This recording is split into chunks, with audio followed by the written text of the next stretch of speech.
Hey, welcome to the No State Project for Wednesday, June 7th, 2020 and 2017. I'm looking at it's episode 22 of the commercial-free edition of the No State Project here on Wednesdays as usual. Commercial-free. We're still doing, of course, the live broadcast most Saturdays on the LRN and Liberty Radio Network, but we get an extra hour commercial-free. So if you're interested in joining me here today talking about anarchy and court procedure, or using the anarchist perspective to just annihilate judges and prosecutors and cops in court. And by annihilate, I'm talking about their arguments and their stupid claims. Definitely check out markstevens.net or give a call into the show if you are being attacked by these people. Because, hey, just asking questions, not making affirmative statements is all you need to do to show that these people don't have a leg to stand on. So we're going to talk about that. If you want to join me here on the big show, you may do so, of course. As usual, it is 218-632-9399, 218-632-9399. The passcode is 2020 with the pound sign. So check that out. You can also join me on Skype. Please instant message me first. Don't just call into the live broadcast, but send me an instant message, and we'll bring you up on the big show. I want to thank everyone for the continued support of the show. Matthew, Nelson, Eyal, Bastard Chris, and, of course, Don Blue Eyes here in Tempe. JT, also big supporter of the show. Appreciate everything Calvin does, of course, behind the scene. Maybe you'll join me on the big show today. We don't know, but maybe you'll do that. We want to, before we get to calls, well, we have to have calls, but some business here. Just keep in mind that the Jackalope Freedom Fest, the 6th, wow, we've done it, the 6th year. I've been to 4. I missed the second. I think it was the second one, but it was a great time. Every time I've gone there. Last year, of course, Calvin made it. Did I not turn that damn thing off? So let me mute that up for just a second here. But we got the Freedom Fest, the Jackalope Freedom Fest, coming up here in Arizona, and the date of that is July 31st through August 6th. So whatever day the 4th or 5th is a Saturday, that will be the day that I will be there. And maybe Calvin will be there with me again, too. So definitely check that out. So if you're in Arizona or if you have the opportunity to come out, it's it's less than 2 hours northeast of Phoenix. And it's beautiful. So don't be thinking for a second that Jackalope is going to be 115 degrees. It's not. Even when you leave Phoenix to get there, it's not going to be 115. But up there, it'll be in the mid-80s. So, yeah, it's pretty damn nice. So you're going to want to check that out. I'm going to talk about court procedure, questions regarding the mechanics of that going to file, and also talk about what I think is just a fetish that's held over from the sovereign citizen patriot kind of stuff from the 90s, that everything's got to go certified mail. It doesn't. There are very limited circumstances, and when you absolutely have to prove that you mailed it, don't use certified. That's first class. You use registered. But I will get to that because our phone lines, the phones are lighting up there. So let's get to that. We got a new caller here on the Wednesday broadcast. Area code 760. You're live on the No State Project. What's your name? Where you calling from? Oh, I got to unmute it. Calling from California. I'm sorry, I had you muted there for a second. What was your name again? Yeah, this is Corey from California. Corey. What do you got? What do you got for us today? I'm just calling. Well, it's in regards to that Blythe ticket again. I'm continuing to deal with that, and I had the demurrer hearing back in February, which the judge denied, all the motions, and then I was, had the trial set for June 15th, which is what it's set for right now. So I had a couple of questions regarding that. I wanted to kind of pick your brain a little bit and see. First of all, back at the demurrer hearing, one of the things I raised was the fact that I hadn't gotten any discovery yet. December 2016, at the end of December is when I originally mailed the ticketing officer the discovery Brady request, and never heard anything even by the demurrer hearing in February. So I raised that to the judge, and the judge said, if there's anything I feel that I need that I'm not getting, let the court know, basically, and if necessary, they can give a court order to make sure I get discovery, etc. Well, so the trial was, because he denied my motions and everything, he went ahead and set actually arraignment and a trial for June 15th. And so now we're, 4 months later, I never got any discovery or any correspondence whatsoever. So last week I sent in basically my own motion requesting the trial be postponed, till July, since I hadn't received any discovery, or dismissed for lack of discovery, which I doubt they would do. They would probably just give it more time, I would assume. But so I sent that to them. So I don't know if that's going to be granted or not, or what. If the trial will be rescheduled to July, or if this is going to stay for June 15th. But anyway, so the first question was, as far as discovery. I mean, do you think the judge would let the trial go on when I asked for discovery back in, over 5 months ago from the officer, December 2016, and never got anything? Or do you think he'll, postpone the trial and try to push for for me to get discovery? Well, a lot of other cases, if you listen some of the last few shows, we've gotten where, in fact, someone's got to send me the documentation, the link, because someone called into the show last week, and they had given an extra 90 days ex parte to a prosecutor to give discovery after they had already had 30 days. And so that was withdrawn, and I haven't gotten that. So I was going to say that I have 2 success story videos to do, but if I get that link, I'll have 3. I'm really behind on videos. He probably would give him more time, or just expect that, hey, on June 15th, you got to have the evidence. So that's the more likely way. If they haven't asked for more time, the judge is probably going to just give them to June 15th to have that. Which sucks, because you got to go to Blythe again, and it's never fun to go to Blythe. I got to go. Right. I got to drive through again on Saturday morning, because I'll be there this weekend. Again, well, not in Blythe, but I drive through as fast as I can. Right. I'm trying to remember from the emails that we've had, you don't have the time to do the motion to change the judge, because it's coming up just too fast. And even though you have remedy in the appellate court, like we mentioned, that if they deny the motion to change the judge, because even though you have evidence, clear and convincing evidence, that you cannot get a fair trial from this man, because his bias is so great, you just can't get a fair shake. You don't have the you don't want to spend the money at such a short period of time and take the risk on a traffic situation and spend a few $100s on a petition for a writ of mandate, where you only have a few days left to stop this trial, where there's a really good chance they're not going to, that even if they accept jurisdiction, they may pull the same crap that they did to Bill in New Hampshire, where they accepted jurisdiction, set the petition for a hearing, but didn't stop the trial. Mm-hmm. So, right. So that is a real scumbag move. To me, it is mentally cruel to do that to somebody. So imagine you go and you do that, and you've got a June 15 trial date coming up, and the appellate court accepts jurisdiction of your petition for writ of mandamus or mandate to review the denial of a motion to change judge, but they don't stop the June 15th trial.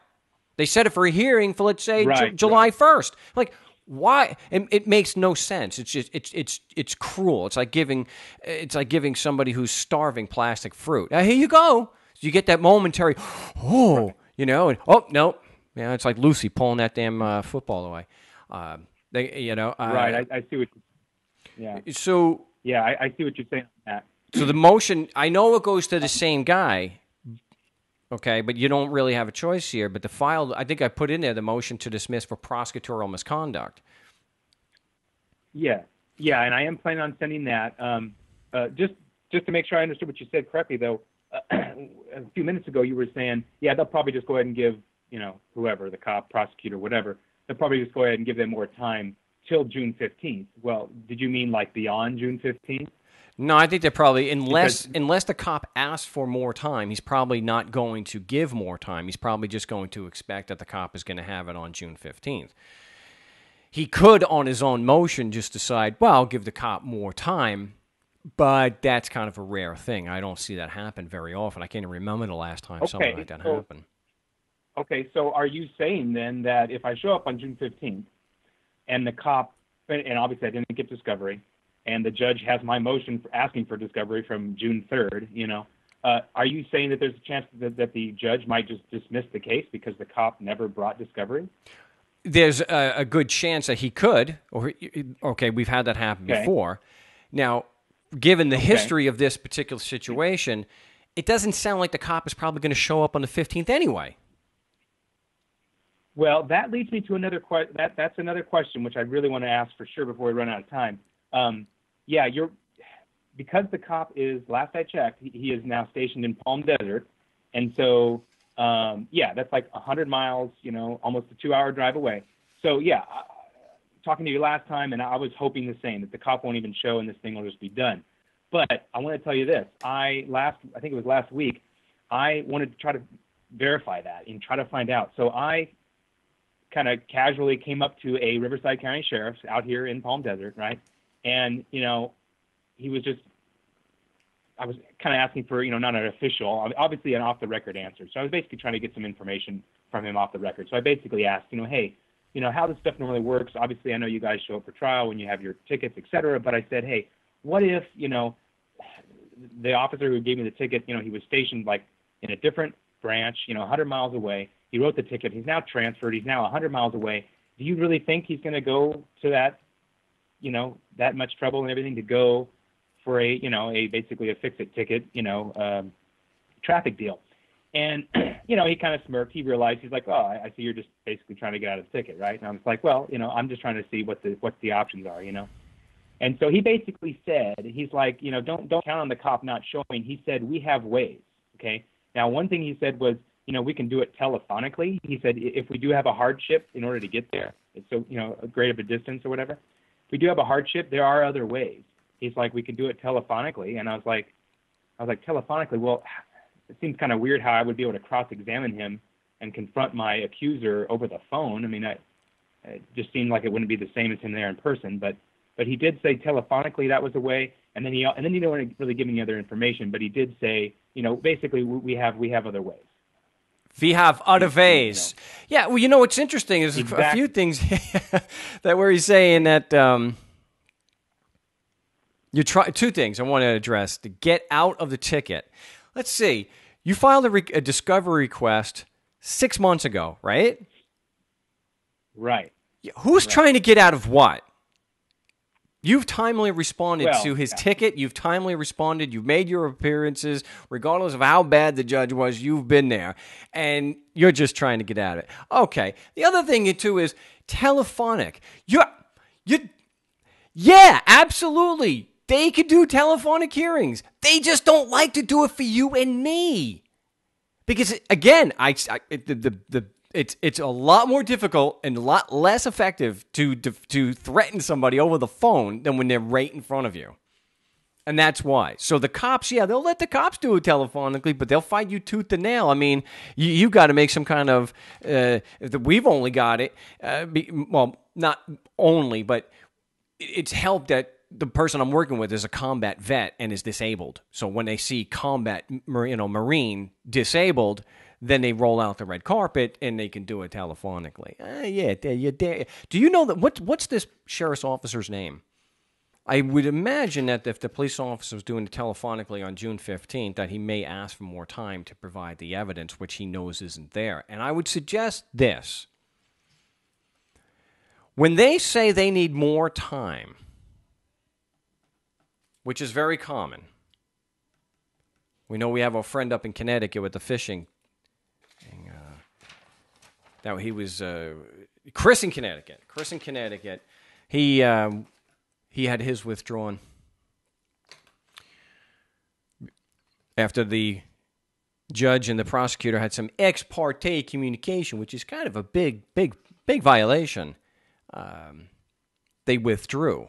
So there's a particular question you got to ask them every time these people are asking for more time. And I think we can get Corey back. So what I'm going to do over here. We got Corey back. Hey, Mark, I'm back. Hey, I don't know what happened there, but that was. We're gonna say it was on your side and not a tech issue from my side. Well, I was saying I know that you're making your point about. The cop may actually do it telephonically. That's a really good point that they would, that they may do that. So the judge may give him 30 days. Now, let's just say he's going to give him 30 days. There's a question that's very important to be asked here. And I had mentioned that Chris in Connecticut went through this, where they wanted to, 30 days was not enough time, so they asked for 90 days ex parte. And the question you have to ask him is, what specific facts are you going to show the court to prove to prove your Constitution and code apply to me just because I'm physically in California? What specific facts do you need 30 days to get? And why aren't they on the record right now? Which leads to another question. Mr. Police Officer, did you file a complaint against me without sufficient evidence? Right? I mean, doesn't that sound like the logical question to ask there? Right, and then you go down that road to did you file a valid cause of action and that kind of, yeah. You can, but he's on the spot here. He is actually saying he needs, we'll say he needs 30 more days. To get what? If he doesn't have the evidence right then and there, okay, then it logically follows, at least to me, that he must have filed the complaint without the evidence. Oh, I'm telling you, I swear to you, I apologize for that.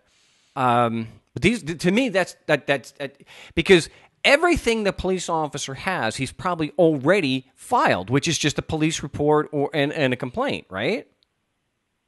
Right. Probably. So if he's saying, I need more time to get the evidence this guy is asking for, then obviously it's not in the record right now, which is, basically just a folder with 4 pieces of paper max. Well, he's got your motions, and he's got your motions.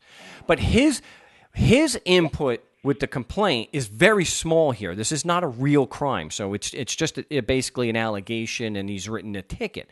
So if he doesn't have it, you put him on the spot by asking him, did you file this complaint without supporting evidence? Yeah, okay. Because now you got him for prosecutorial misconduct, and whatever he says you're going to be able to use against him. And you could say to the judge, sir, with all due respect, the man filed a complaint against me almost a year ago, and he admittedly has no evidence to support it. I should not... And if he's going to be given 30 days, I want him to say on the record right now, what specific facts is he going to present to this court? And why does he need... Right, exactly. Yeah, and why does he need 30 days from today to get it when he's already had 6 months to get it? Exactly. He's had 6 months. What good does 5 years do, right? So, yeah. Okay, yeah. I see your point there. Yeah, I see your point there. And there's 2 things I want to get to before we run out of time. But one thing that's really particular just to only my situation, which is why I'm walking a kind of a tightrope here, is this. And you probably don't remember this from the emails, but my specific situation, see, it's not like in the past where I have nothing to lose, where, worst case, it's just the same if I just paid it and never fought it. It may not be that way because, again, all the cop cited me for was just no evidence of current registration. That's all he cited me for. But he could have cited me, as he mentioned, for more than that, okay? So he could have cited me that the fact that the vehicle, he was saying was non-op. It was registered for non-op, right, which might be a different charge. And way more importantly, had falsified tags, the wrong year on there, right, which he said is a misdemeanor, and I could impound your car, right? But he didn't decide to do that. All he cited me for was just simply the basic no evidence of current registration. So the tightrope that I'm walking is, if it goes to trial, if the cop's there, et cetera, I don't want it to come down to, that's why I'm trying to get this beat without having to go to trial. I don't want it to come down to where if the cop is able to then testify, if it goes to trial and then he testifies to the no evidence of current insurance and then goes ahead and says because he's ticked that I'm fighting him on this or whatever, goes ahead and says, well, yeah, and actually, I could have cited him for, this misdemeanor, having the false ear sticker on the license plate, et cetera. So that's what I want to avoid. And so that's why it's kind of a different situation this time. So if the cop doesn't show, great, or if he shows and he doesn't have my discovery and the judge says, well, you've had 6 months, so we'll just dismiss it, great. But if I show and the cop is there and the judge says, well, sorry, we're going to go ahead with trial anyway, now I'm at a choice where I can either just end it, plead guilty or whatever, not do the trial, therefore all I'm left with is just this basic charge. Or if I go through with the trial, I'm thinking that I very much run the risk that the cop could then testify to, hey, well, actually, I could have got him on a misdemeanor, and which leads to kind of my other question is, and that's, by the way, why I want to get discovery so bad, because I want to see if the cop's notes, if he notated any of that other stuff in there about the misdemeanor possibility and the false ear tag on there, or if he just wrote notes on the current registration stuff. Because if he just wrote notes for that, then he's probably not going to remember the other stuff, and I probably don't have to worry about it, and I could actually go through with the trial and try to cross-examine, et cetera. But if he's got notes in there about the other thing, I may want to, just not go any further to risk, a misdemeanor, which I he'd have to, he would have to charge you. What's that? He would have to file a complaint against you over 6 months after the fact. Oh, okay. It couldn't just be added there. Oh, it came out in testimony in the trial, and then they add it right there. They could, they could. I haven't seen that before. Usually, it's after the trial they will decide whether they're going to charge them or not. Yeah. Okay. All right. But still, I could end up with then having to try to fight that, which would be. It may not be worth it. You know what I mean? Because that's could have jail time, and a higher fine, et cetera, right?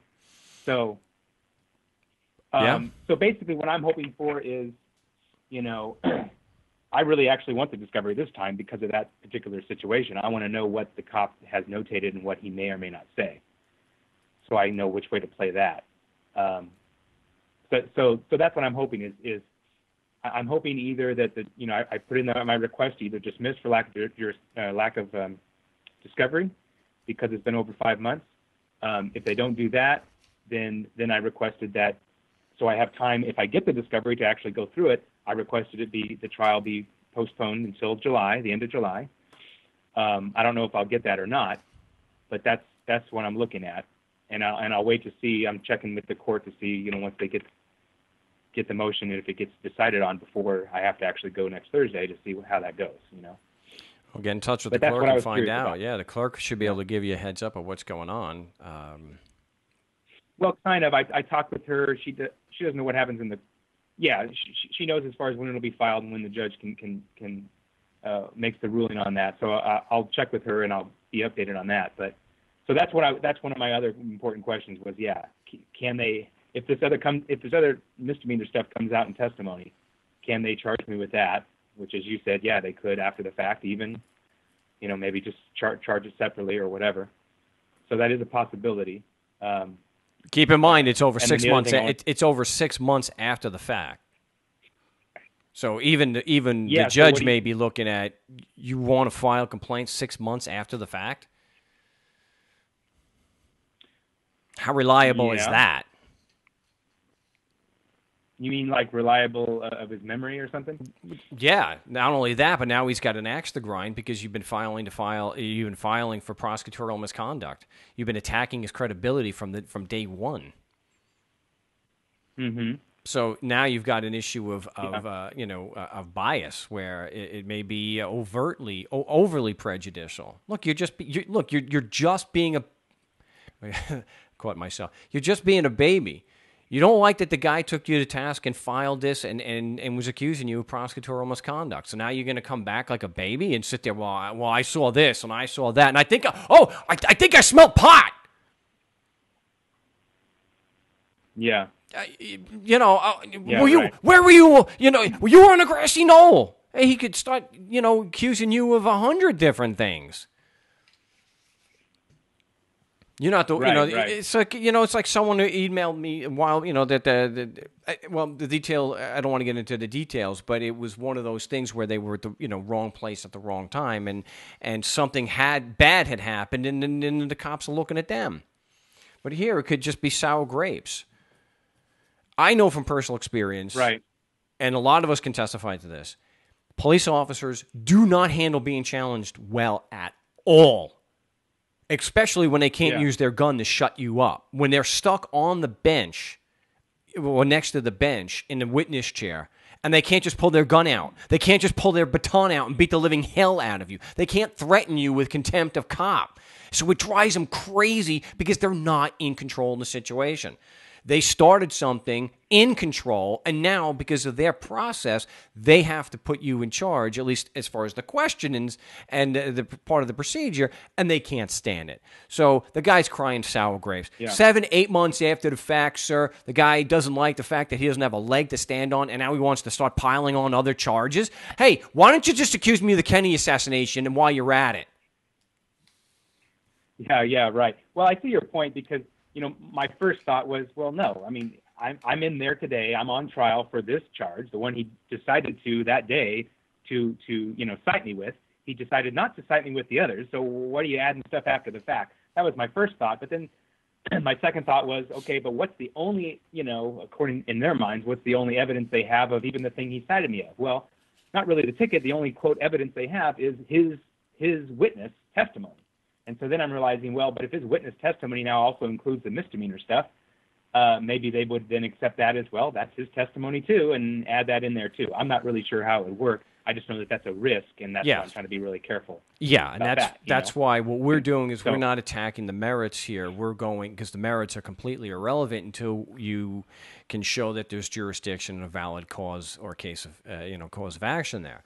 So even if yes, it sucks if he was to charge you again. Could he actually make a case against you? Could he actually bring forth sufficient facts to show that there was an offense? Alleging the code applies because you're physically in California is not evidence. So by their own rules, I forget what number it is, in the demur, I think I have it in the demur, by their own rules, they have to have sufficient facts to set forth a public offense. Well, assuming an element to the offense is not it's not a fact. It's not a fact. It's not an evidence. So they're not able to do that. It would suck if they tossed out this one charge and then they went and they wanted to charge you with something worse. Yes, that would really suck. But given the history, you would then have time to be able to get that into, if you had to do something in a higher court, at least you'd have the time to do it. Whereas right now, the chances are not very good you're going to have any time to do that. No, Right. Are you prepping to cross-examine this cop? Because even if he's on the phone, I mean, I've cross-examined these people on the phone, and it's not as good when you do it over the phone because you don't have the body language and you don't know how he's being coached. Right. You know if he's being coached if you're standing right in front of him. But regardless of that, it doesn't matter how well they're coached. They can't give him what doesn't exist. So you should be prepping and doing the role-playing. We have the No State Project Skype chat. You should be doing that on a regular basis so that if you do have to confront him face-to-face on a cross-examination, you should be the one in control, and you're the one who can stay calm and collected, and he's the one that's going to get upset. He can't provide any evidence or rationale to support his conclusions, and he's the one that's going to be declared incompetent. Right. Yes, and I will review that.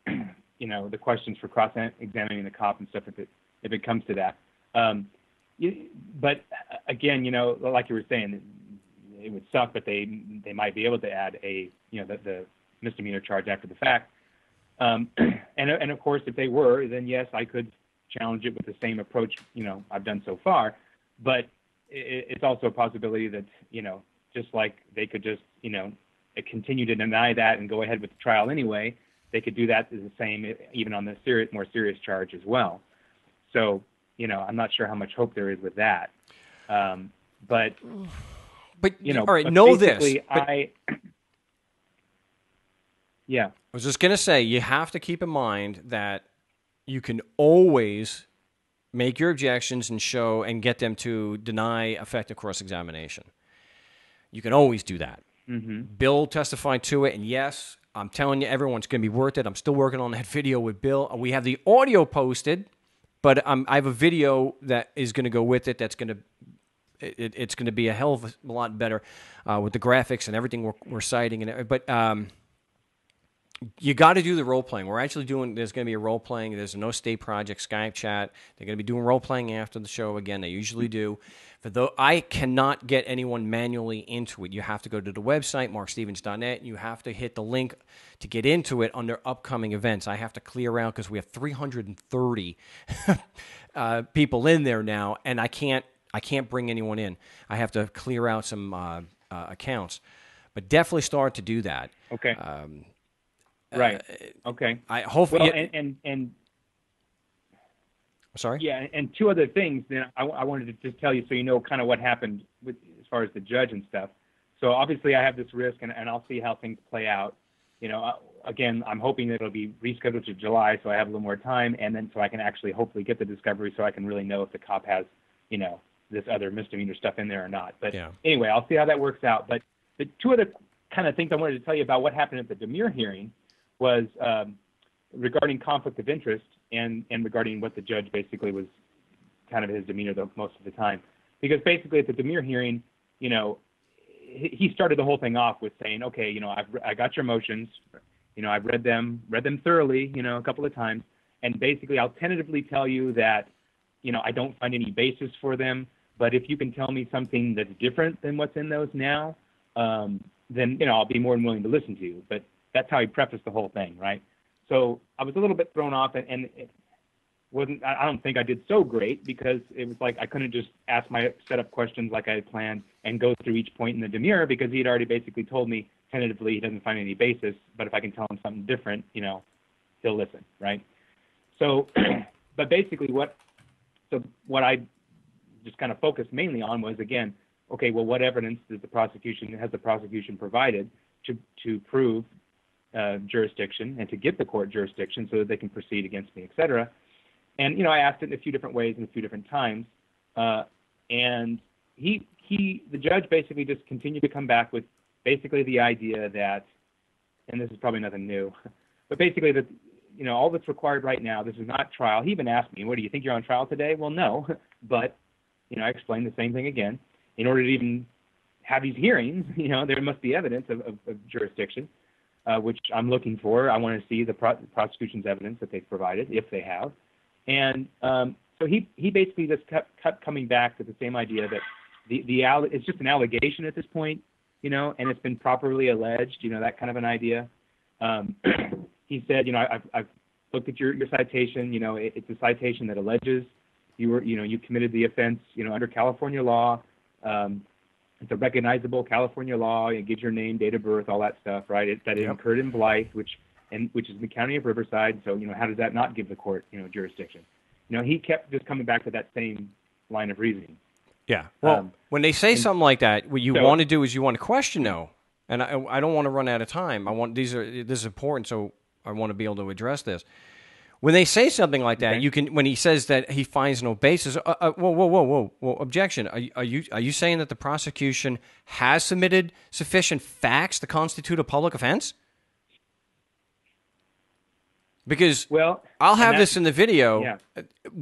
The Section 1004 of the California Penal Code, it talks about what a demur, and one of the things you bring up in a demur, when you're attacking the sufficiency of the complaint, is number 4, that the facts stated do not constitute a public offense. The facts. Mm-hmm. And he's alleging or assuming that the code applies, and then he's just alleging that you violated it and then using your physical location as if that was those facts. Your physical location in California it is not proof that the code applies in the first place. That's assumed. So that's why we always lead with that. You're telling me the prosecution has submitted sufficient facts to set forth a public offense? That's really important. Yeah. Okay, well, now know. I didn't think of that at the time, you know. Yeah, we know that for the next time, and for those listening. When the judge says he's going to overrule the demur, deny the motion to dismiss, or says he doesn't find that there's any merit to this, objection, because you got to keep in mind the demur is based on a lack of evidence. I know you've got the critics saying you're asking for evidence where none's required. That's no. And I go through the video with Bill again. They know, and you even said, your physical location is a factual element. So the idea that jurisdiction requires no evidence is complete BS because they're always harping on your physical location. That is a fact. Your physical location is not a matter of legalese. Whether you're a resident is different, but your physical location, that's a fact. That's an issue of fact, period. End of discussion. And so every one of you that turns around and says that jurisdiction is a pure issue of law, you either have no idea what you're talking about or you're just dishonest. So keep that in mind. So that's what our response is going to be. It's a long way of getting to when they deny a motion based on a lack of evidence, our follow-up has to be, let me see if I understand, you're saying they have sufficient facts to constitute a public offense. Get him to commit to that specific question. That's why we always ask leading questions. We are controlling that. So when he says yes, where do you see facts proving that the Constitution applies to me because I'm physically in California? Where do you see that? I have a problem with Corey's, there was another thing that he wanted to talk about because there was that conflict of interest. And that's an easy one to go through. But what we want to keep in mind when we're talking about the conflict of interest is we are just asking questions. We're getting them to contradict themselves. Am I entitled to a fair hearing? Remember, we don't hit this first. Only if we have the time, and it's not first. Am I entitled to a fair trial? Yes. Remember, we're using that statement to contradict the later one. Can I get a fair trial or fair hearing if there's a conflict of interest? No, you cannot. Who you represent there, Duff guy? And you won't necessarily get a straight answer or an honest answer because now he knows they're usually smart. I can't answer this truthfully because it's going to be a big problem. If I say I represent the state, and the state's the plaintiff, that is by definition a conflict of interest. He's literally acting on behalf of a party. That's a conflict of interest. And that party pays him. We don't even have to show that he has interest in the prison system, which I'm sure with a lot of judges we probably can do. So keep that in mind when we're doing the motion to dismiss and we're doing the or a demur. Our position is, this is why we don't make affirmative statements unless that affirmative statement is that this piece of garbage has no evidence. Because then it's up to them to deny it. Of course I have evidence. All right. So getting back, we do know that since the motion to dismiss is based almost entirely on a lack of evidence, that we're looking at the police report or we're looking at the complaint, we're looking at the indictment, we're looking at the ticket, we don't see any evidence on here that would prove that just because I'm physically in Arizona that the constitutional laws apply, or California.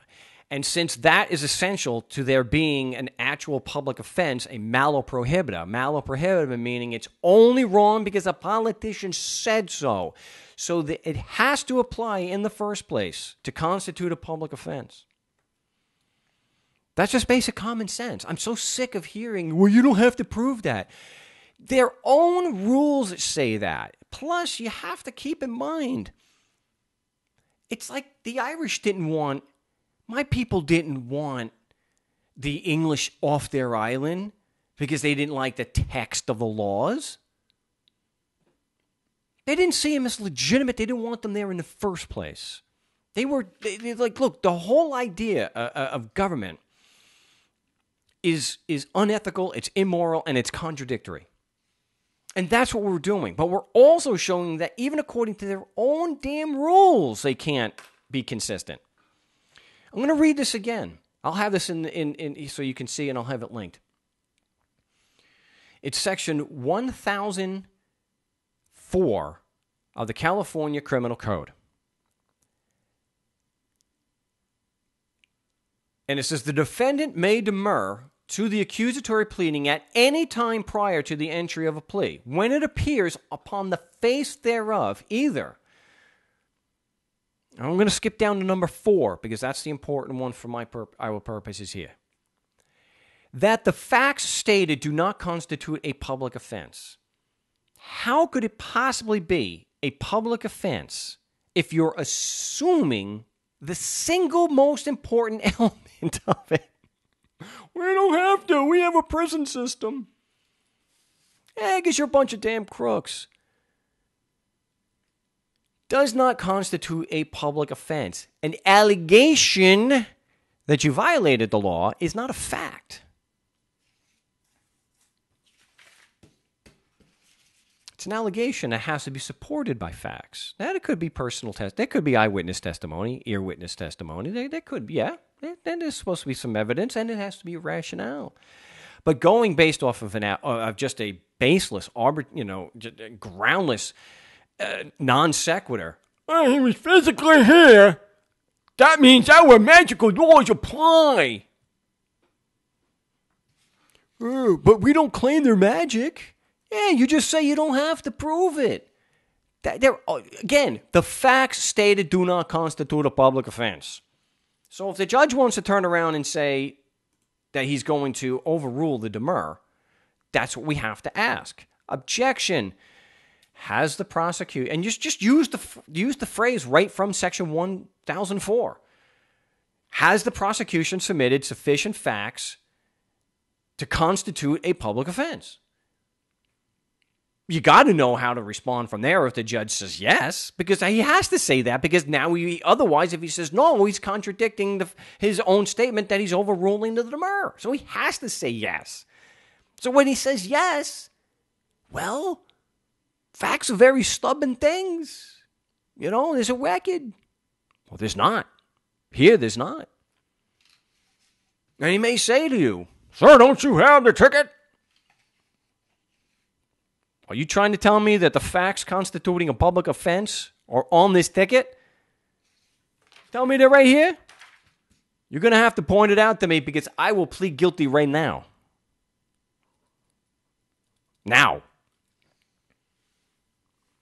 We've had reports on the show. I can report this myself from personal first-hand experience. You standing there and, you have the evidence against me? Fine. Where on this ticket is it? And I will cut you a check right now. Right now. No, but they would rather bluster. They would rather go through a dog and pony show so they can satisfy their appearance of due process by giving you a hearing instead of just putting the evidence on the table or having a prosecutor do, give them 90 days and then withdraw.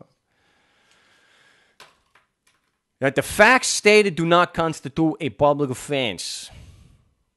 There you go. Their own rules tell you that. Their own rules also make out that you cannot make a complaint unless it's based on facts and evidence and law. Evidence and law. Evidence. That's the big thing here. So that's why I know so many people want to turn around and tell you, Mark, you're making a legal argument. We're showing that there's no evidence. Yeah, that might be a legal argument. It's also just a basic logical argument. I'm looking at your premises, and they don't make sense. They don't add up to the conclusion. My physical presence doesn't equal that there's an obligation, that some written instrument applies to me, and there's an obligation for me to perform. The two are not related in any meaningful way. There's no proof. It's such a gap in logic. That's why it's like the Grand Canyon. A non sequitur. My physical presence does not mean that a written instrument from 200 years ago applies to me. Unless it's magic. And having a prison system, no, that doesn't cut it either. Okay, so I don't think we're getting Corey back. I'm sure we'll hear back, though. Hopefully the cop either gets the more time and then withdraws, or the judge does the right thing and says, hey, come on there, tough guy. Come on, you've had 6 months. And still, put him on the spot. You're not on the side of the street. He's not going to pull his gun on you. We've never had someone had a gun pulled on him in court because they were asking the prosecutor a question. threaten contempt and stuff like that, yes. But the cop, out of frustration, has not done that. Ask him, what specific facts are you going to bring to me? Well, what do you want? I want the facts your original allegation was based on. I covered that in the last show. I'm not going to go through that again. But people asking me about how to file the motion. All right, you get the demur, you get the motion to dismiss. You've edited it. You got to put your name. You got to put your mailing address in the top left-hand corner. You got to put the correct name of the court the ticket was filed in that you're being forced to participate in. So if you get the template from me and it says the Phoenix Justice Court, don't leave that there. I have it highlighted. You have to put in there. You can put the Blythe Superior Court if you're like Corey. So make sure you put the proper court in. Now, you don't always have a docket number. So you'll get the ticket and you may not have a docket number. So use the citation number where it says docket number. Then the court clerks will assign an actual docket number. And yes, even if you have no hearing set, they will set every single complaint, every petition, a individual, unique docket number. So you don't have to have a hearing. You don't have to request a hearing to get a docket number. That's the clerk's job, and that's how they can distinguish your case and pull it. Certificate of service, very, very important. Unless you are filing a petition for writ of mandamus or a petition for writ or a habeas corpus, you're not going to see on my templates a certificate of service. On all the other ones, the motions and whatnot, because you're the defendant, it's already been filed, you're going to have a certificate of service. Because normally on a petition for writ of mandate, if you're suing for a habeas corpus or whatever, a process server is more than likely going to be used, and or the marshal, if they're at the federal level, and they will file the certificate of service because they're the ones doing it. You're not doing it. So on the normal circumstances, you look at my motion template, there'll be a certificate of service. You put the police officer's name and address at the police department in there.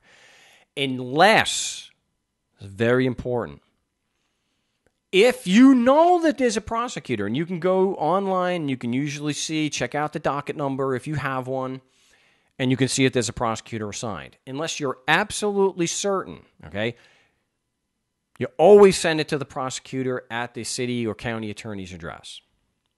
But if you know that there's no attorney assigned like with Corey and Blythe, send it to the cop at the police station. I'm going to repeat. If there is a prosecutor assigned, under no circumstances communicate directly with the police officer. Don't do it. It may be tempting. Don't do it. It's not worth getting a tampering with a witness charge, especially if he's a cop. Especially a cop who doesn't know what the hell he's talking about, and he's making allegations with no factual support. They think that their rules magically apply to everybody. And how dare we come and upset the apple cart? How dare you go and challenging a police officer on a legal determination he makes every single day? Of course he's right. He's got a gun. Of course he's right. Okay. The way you want to file the motion, and you got to sign it. You got to sign the actual motion, and you sign the certificate of service. Or if you have someone else mail it, they can do that. But usually not an issue. You want to get an original and a copy, or make them all originals, and you want an original always goes to the clerk of the court, and then you send a copy for the judge. Some places, like in Arizona, you have to send it to the judge separately if you're in the Superior Court, and you can always look up the judge online, and you can find out what suite number he is in, and it goes directly to them. So you go to the clerk and to the assigned judge, but that's a rarity. I mentioned earlier is a holdover from those sovereign citizen patriot type of stuff. You don't have to notarize the motion, and you should, 99% of the time, you should not be filing an affidavit anyway. And legal citations have absolutely no business in a affidavit unless you're quoting someone. Okay?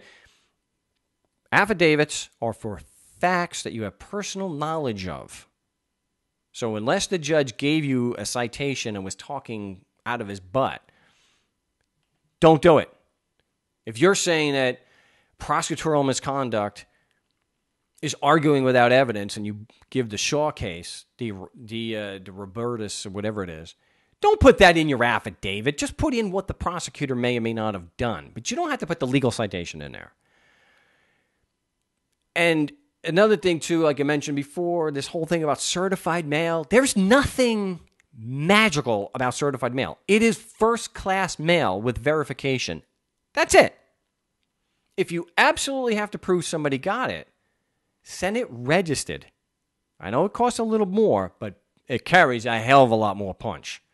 Send it registered. So with my stuff, 99% of the time, regular mail is all you need. And do I really need to mention there's no such thing as there is no judicial branch or a court circuit or a court system inside the Postal Service? So what do we expect once we file the motion? First, you have to expect that it's probably going to get denied, or they're not going to rule on it until the day of trial. So you have to absolutely expect that you're going to court, and you should be spending time in the role-playing. I haven't been checking. You should be doing the role-playing. We have the No State Project Skype chat. Hit the link on markstevens.net under upcoming events, and it'll bring you right there. So definitely get in to do that. My name's Marc Stevens. This has been the No State Project for what? I said it's June 7th, 2017, episode 22 of the commercial-free edition of the No State Project. Again, I want to remind everybody of Jackalope Fest. I should almost definitely be there on Saturday, but it's July 31st through August 6th, 2017. Alma does a great job with it. It's a hell of a good time. It's beautiful up there. It's not Phoenix. It is high woodland area. It's beautiful. Mid 80s. It's usually bright and sunny. Well, it's rain, but even still, it's usually nice and sunny. It's a really good time. It's an anarchist type of fest, so it's not. Most of the people there, if not all of them, are more of the anarchist, no government mindset. Minarchist, not really. It's all about do unto others, to do no harm, and anarchist. That we do not accept the double standard that it's okay to lie, steal, kill, and cheat other people just because they call themselves a government. That we believe that the rule of do no harm applies to everyone, and if you call yourself a government, that doesn't mean it's okay to lie. It doesn't mean it's okay to steal and hurt people. And that when you force other people to give you money, you are a crook. You can call yourself honorable. Hey, I'm under no obligation to, and no one is to accept that. And that's why these criminals have to say, well, we can make arguments and claims about you, and we don't need evidence. But if you want to disprove it, just in case we're kind of in the mind to even give a damn, because most of the time they don't care. Even if you prove they're wrong, they don't give a damn. But they do say, we don't need evidence, but you need evidence to disprove it. But even when you have the evidence, they just don't give a damn. They don't care. It's just like Ken said. They may not be all psychopaths, but they definitely tend to have the personality flaws of psychopaths, where they don't give a damn about people. Money and prestige and position is everything to these people. And they are not going to let facts, evidence, morals, and ethics get in their way. They don't care. But they do, a lot of them care about making it look good. They don't like looking foolish. The real psychos like that Michael Cox or Dick Noble, yeah, they'll violently lash out at you. Thank goodness they're a minority. Because most of the time, because we go in there and we throw a monkey wrench into the works by asking these questions and showing that they do not have sufficient facts to set forth a public offense, because it's all allegation, it's all baseless claims. They do the right thing and they throw it out. So we won't be live this Saturday, but we should have all new material. And if you have any questions or concerns, things you want me to address on the next show, definitely contact me at markstevens@mail.com. Again, this has been the live episode of the No Stay Project for Wednesday, June 7th, episode 22. We will get this posted hopefully by tomorrow. And so till next time, salud.